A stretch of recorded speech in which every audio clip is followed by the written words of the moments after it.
नमस्कार, मैं डॉक्टर संजय मोहन जौहरी आज आपसे जलवायु परिवर्तन, जो आज की तारीख में बहुत ही महत्वपूर्ण विषय है और इसकी चर्चा हो रही है, आज उसके बारे में बात करता हूँ। और बात करता हूँ हमारी पुरानी परंपराएं, हमारी प्राचीन सभ्यताएं, कैसे हम उन सब चीज़ों को भुलाते जा रहे हैं।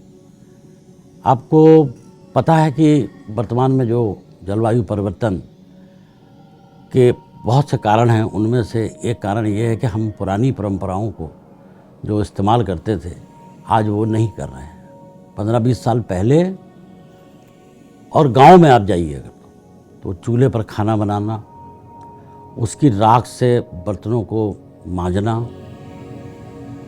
और ये प्रथा गांव में आज भी प्रयोग में लाई जा रही है। और सच पूछिए तो जलवायु परिवर्तन का असर शहरों की जगह ग्रामीण क्षेत्रों में कहीं कम है। हमें याद है कि हम कोयले से दांत मांजते थे, या मसूड़ों में दर्द हो तो बाबूजी कहते थे कि सरसों के तेल में नमक लगा के थोड़ी देर मल लो, और हमें उस समय किसी प्रकार की शर्म नहीं होती थी। आज भी गांव में सुबह उठते ही नीम की दतून, सबका ज़मीन पर बैठ के खाना खाना और मिट्टी के घड़ों या सुराही से पानी पीना, ये सभी भारतीय ग्रामीण परिवेश के सामान्य दृश्य हैं। वहाँ किसी आरओ की आवश्यकता नहीं है, क्योंकि पानी अभी भी शुद्ध है।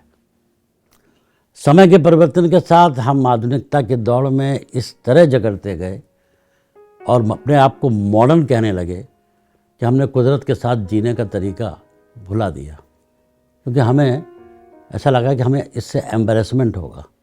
उसे नज़रअंदाज किया और दूसरे मुल्कों की तरफ देखने लगे। देखते देखते पिछले कुछ वर्षों में हम विभिन्न प्रकार के टूथपेस्ट, थर्माकोल प्लेट, डिस्पोजेबल सामान और ऑर्गेनिक और हर्बल के नाम से खूब बिक रहे उत्पाद खरीदने लगे और उनकी अंधी दौड़ की तरफ चल पड़े। फिर शुरू हो गई चर्चा जलवायु परिवर्तन की, क्योंकि हम कहीं ना कहीं अपनी ही प्रकृति के साथ खिलवाड़ कर रहे थे। और धीरे धीरे ये बातें सामने आ रही हैं, जैसे कि एंटीक होते हुए कुल्हड़, घड़ा, सुराही, यहाँ तक कि टेराकोटा के थर्मस अब आपको सड़क के किनारे बिकते हुए दिखेंगे, और हम उन्हें खूब खरीदते हैं, विशेष रूप से गर्मियों के समय में। धीरे धीरे ये पुरानी चीज़ों में आधुनिकता जो है वो विज्ञान के साथ मिला करके पूरी दुनिया इसे फॉलो करने लगी, और इसका नाम दे दिया उन्होंने इको फ्रेंडली सिस्टम। तो अब हमारा फोकस इको फ्रेंडली सिस्टम की तरफ हो गया। एग्जाम्पल के तौर पे आप देखिए, ओरल हेल्थ का चैंपियन हमेशा से दातून रहा। ये अलग बात है कि आज ये दातून आपको एक नीम टूथपेस्ट के रूप में बाजार में मिलता हुआ, और हम इसे इस्तेमाल करते हुए दिखाई पड़ेंगे, क्योंकि इसमें नीम ही इंग्रेडिएंट है। भारत हमेशा से मोटा अनाज खाने वाला परंपरागत देश रहा है, और गांव की बात करिए तो आज भी ज्वार, बाजरा, मक्का नियमित रूप से खाए जा रहे हैं, क्योंकि इनमें पौष्टिक तत्वों का भंडार है।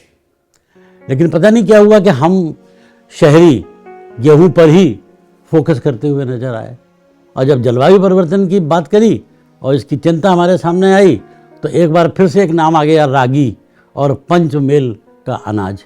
आज हम यही रागी और पंचमेल का अनाज बाजार से लेके खा रहे हैं, और ये विषय अंतर्राष्ट्रीय स्तर पर खूब चर्चा में है। और भारत तो मिलेट ईयर की पेशकश करके उसका ये संदेश संयुक्त राष्ट्र संघ तक जा चुका है।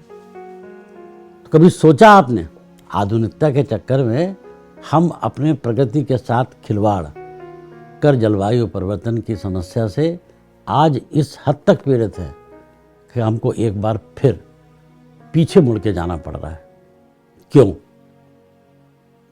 विचार करिए आप इस पर। अगले एपिसोड में आपके साथ जलवायु परिवर्तन के बारे में एक और विषय लेके प्रस्तुत होऊंगा। नमस्कार।